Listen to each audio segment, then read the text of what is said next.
17 जुलाई 2019 को जनपद सोनभद्र के थाना और तहसील घोरावल के ग्राम ओंभा में एक बहुत दुखद घटना घटित हुई, जिसमें 10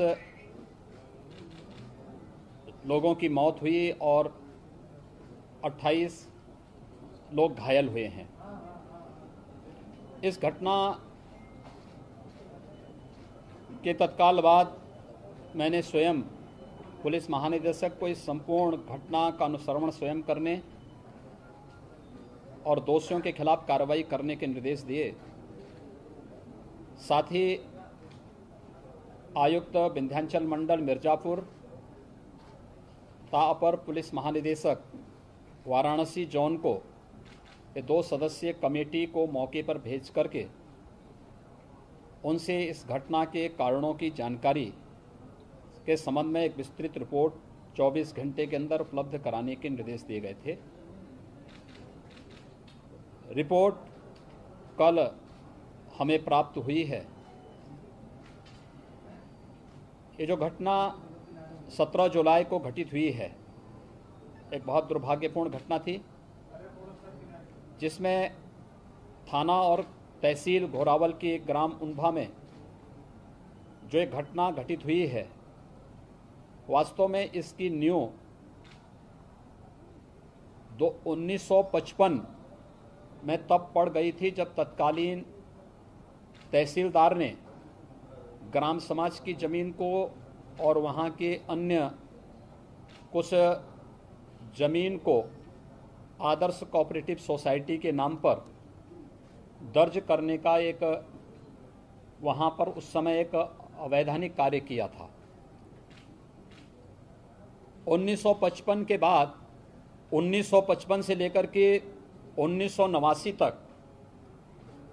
आदर्श सोसाइटी के नाम पर यह लैंड थी। 1989 में यह नाम भी एक व्यक्ति के नाम पर चढ़ा दिया गया और कुछ लोगों के नाम पर चढ़ाने के बाद 2017 में उस व्यक्ति के द्वारा इस लैंड को ओंभा के ग्राम प्रधान के नाम पर उन्हें बेचने का कार्य किया गया। सबसे बड़ी बात यह कि इस मामले में आज़ादी के पहले से जो वनवासी समुदाय से जुड़े हुए लोग यहाँ पर खेती-बाड़ी करते थे, आदर्श सोसाइटी के नाम पर चढ़ने और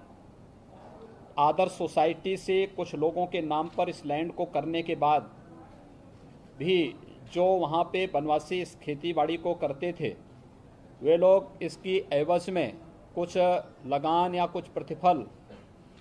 उन लोगों तक या सोसाइटी के लोगों को उपलब्ध कराते रहते थे। इस प्रक्रिया को आगे बढ़ाने के फलस्वरूप जब 1917 तक जिन लोगों ने 1989 में उस आदर्श सोसाइटी की इस लैंड को अपने नाम पर करने का प्रयास किया था, वे लोग उसमें कब्जा लेने में विफल रहे, तो उन लोगों ने ग्राम प्रधान को इस लैंड को बेचने का कार्य 1917 में किया था। 1917 के बाद से ग्राम प्रधान और गांव के उन वनवासी समुदाय से जुड़े हुए लोगों के बीच में इस विवाद को लेकर के कई प्रकार के राजस्ववाद और आपराधिकवाद चले हैं।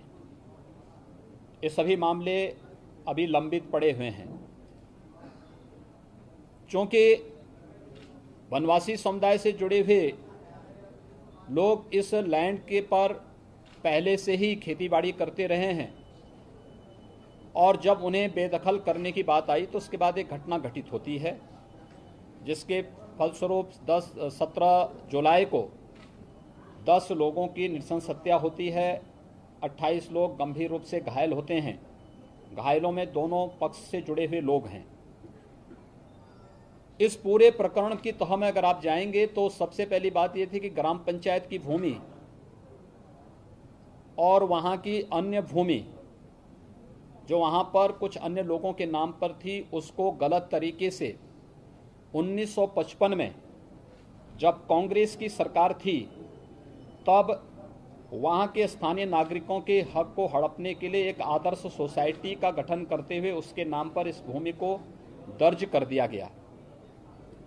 1955 में आदर्श सोसाइटी के नाम पर इस भूमि का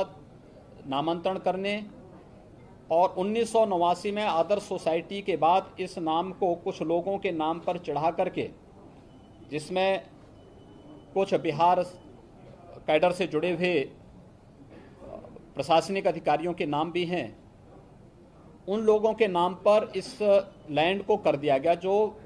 मुझे लगता है कि पूरी तरह गलत है। क्योंकि पहले तो किसी सोसाइटी के नाम पर गांव की भूमि को करना या अन्य लोगों की भूमि को सोसाइटी के नाम पर करना और फिर सोसाइटी की भूमि को किसी व्यक्ति विशेष के नाम पर करना, ये किसी प्रकार से वैधानिक नहीं माना जा सकता है। लेकिन ये दोनों कार्य 1955 और 1989 में हुए। 1989 के बाद फिर जब संबंधित पक्ष जिन्होंने सोसाइटी से अपने नाम पर इस भूमि को किया था, वे लोग उस भूमि पर कब्जा लेने में विफल रहे, तो उन्होंने 2017 में इस भूमि को उम्भा के ग्राम प्रधान को बेचने का कार्य किया। ग्राम प्रधान और उससे जुड़े हुए लोगों ने इस भूमि को खरीदा, कई बार कब्जा करने का प्रयास किया, लेकिन इस मामले में जब वे लोग विफल रहे, उसके बाद उनसे संबंधित तमाम प्रकार के आपराधिक और राजस्व से संबंधित वाद राजस्व न्यायालयों में भी और आपराधिक वाद भी, ये मामले समय समय पर दोनों के बीच में चलते रहे। इसमें सबसे बड़ी बात यह है कि जिस समय ये दोनों घटनाएं घटित हुई, ग्राम पंचायत की भूमि को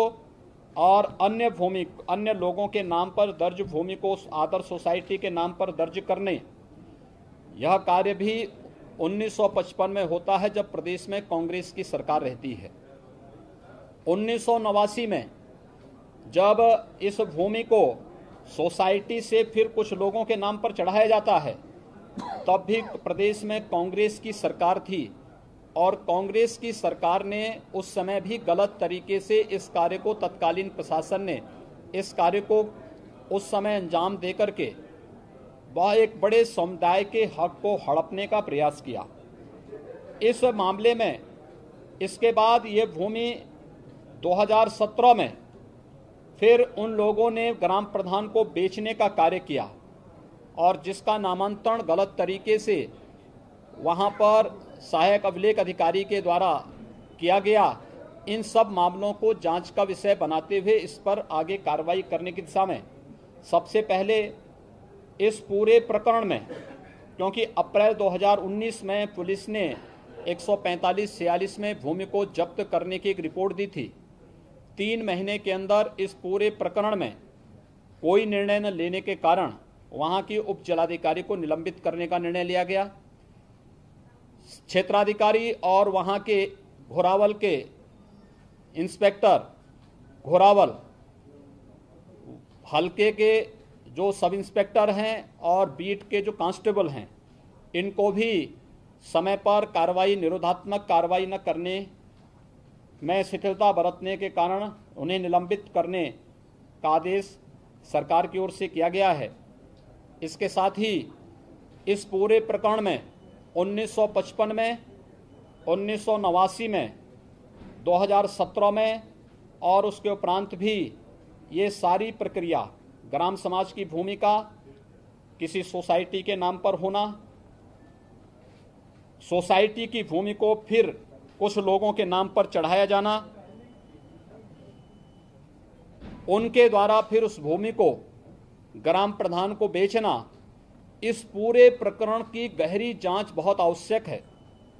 क्योंकि कागजों में हेर फेर करके कैसे लोगों ने तमाम प्रकार की शासकीय भूमि को और ग्राम पंचायत की भूमि को किस तरीके से हड़पने का कार्य किया है, ये एक गंभीर प्रकरण है। और इस मामले में अपर मुख्य सचिव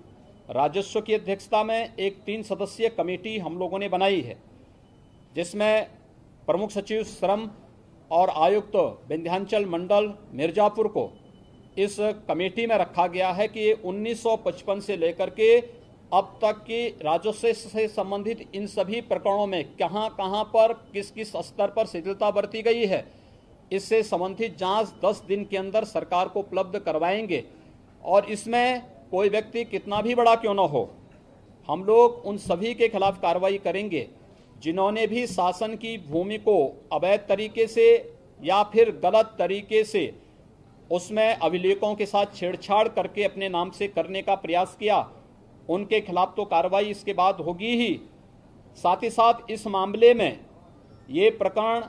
2017 के बाद से जब ग्राम प्रधान के नाम पर आया है, तब से जो वहां पर वर्षों से खेती करते चले आ रहे वनवासी थे, इन लोगों ने जो उसका प्रतिफल या लगान था वो देना बंद कर दिया था। उसके बाद ग्राम प्रधान और दोनों पक्षों के बीच में तमाम प्रकार के राजस्व से संबंधित और आपराधिक वाद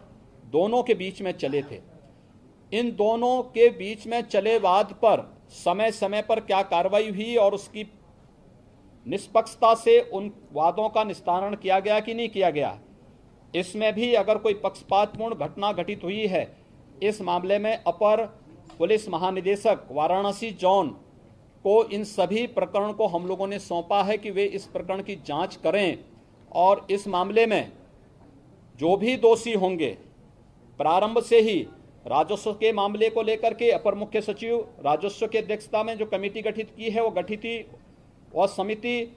उन सब के जिम्मेदारियों को निर्धारित करेगी। साथ साथ अपर पुलिस महानिदेशक वाराणसी जोन इस बात में कि आपराधिक वादों में पुलिस की कार्रवाई कहां कहां शिथिलता बरती गई और कहां कहां पे पक्षपात हुआ है, इन सब प्रकरणों की जांच भी उनके द्वारा 10 दिन के अंदर करते हुए पूरी रिपोर्ट उनसे मांगी जाएगी और मांगी गई है, जिसमें आगे प्रभावी कार्रवाई की जाएगी। मुख्य रूप से इस मामले में घटना दुर्भाग्यपूर्ण है। घटना के तत्काल बाद प्रदेश सरकार ने जो 10 मृतक इस घटना में 10 लोगों की मौत हुई है, उनके परिवारजनों को 5-5 लाख रुपए की सहायता, जो लोग घायल हुए थे इस पूरी घटना में 50-50 हजार रुपए की सहायता और उनकी चिकित्सा सुविधा भी निःशुल्क उपलब्ध कराने की व्यवस्था की है। प्रशासन को इसके बारे में पहले से आवश्यक निर्देश दिए गए हैं, लेकिन साथ साथ इस पूरे प्रकरण में जुड़े हुए उन सभी पहलुओं को विस्तृत जांच कराने का भी आदेश प्रदेश सरकार ने किया है। मुख्य रूप से 1955 और 1989 की ये 2 घटनाएं,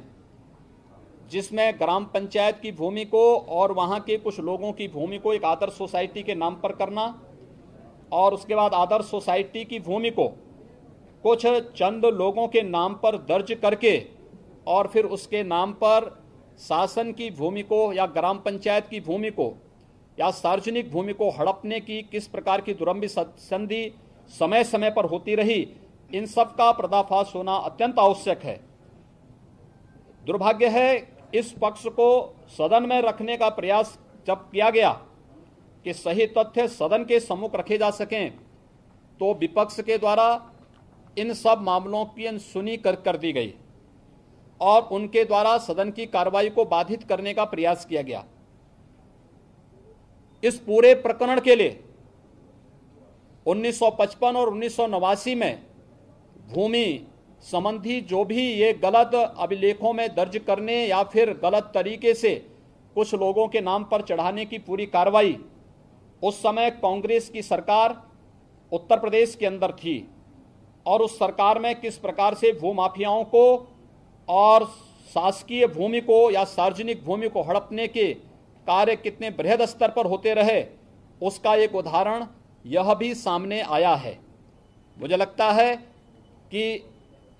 10 दिन के अंदर पूरी रिपोर्ट में वे सारे चेहरे बेनकाब होंगे जो इस घटना के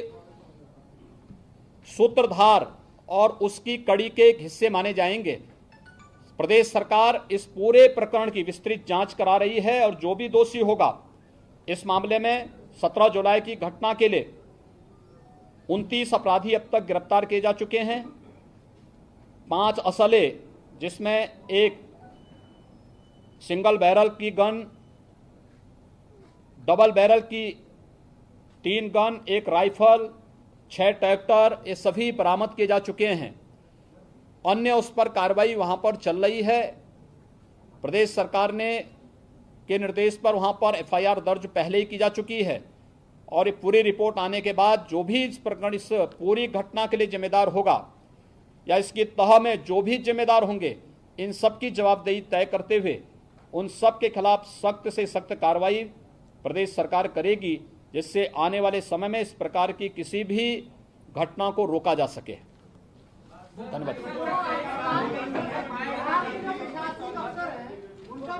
मैं इसे जांच, हाँ, देखिए इसमें देखिए ये पूरा एक आपराधिक मामला है। क्रिमिनल एक्टिविटी में कोई भी लिप्त होगा तो उस क्रिमिनल एक्टिविटी के लिए उसकी जवाबदेही तय होगी और उसके खिलाफ कार्रवाई होगी, सख्त से सख्त कार्रवाई होगी। इस मामले में आप ये मान करके चलिए। धन्यवाद। देखिए समाजवादी पार्टी का एक चेहरा एक बार फिर से सामने आ चुका है। कैसे किसानों की जमीनों को इनके द्वारा कब्जा किया गया है, कैसे दलितों की जमीनों को कब्जा किया गया है। रामपुर उसका दूसरा नमूना है।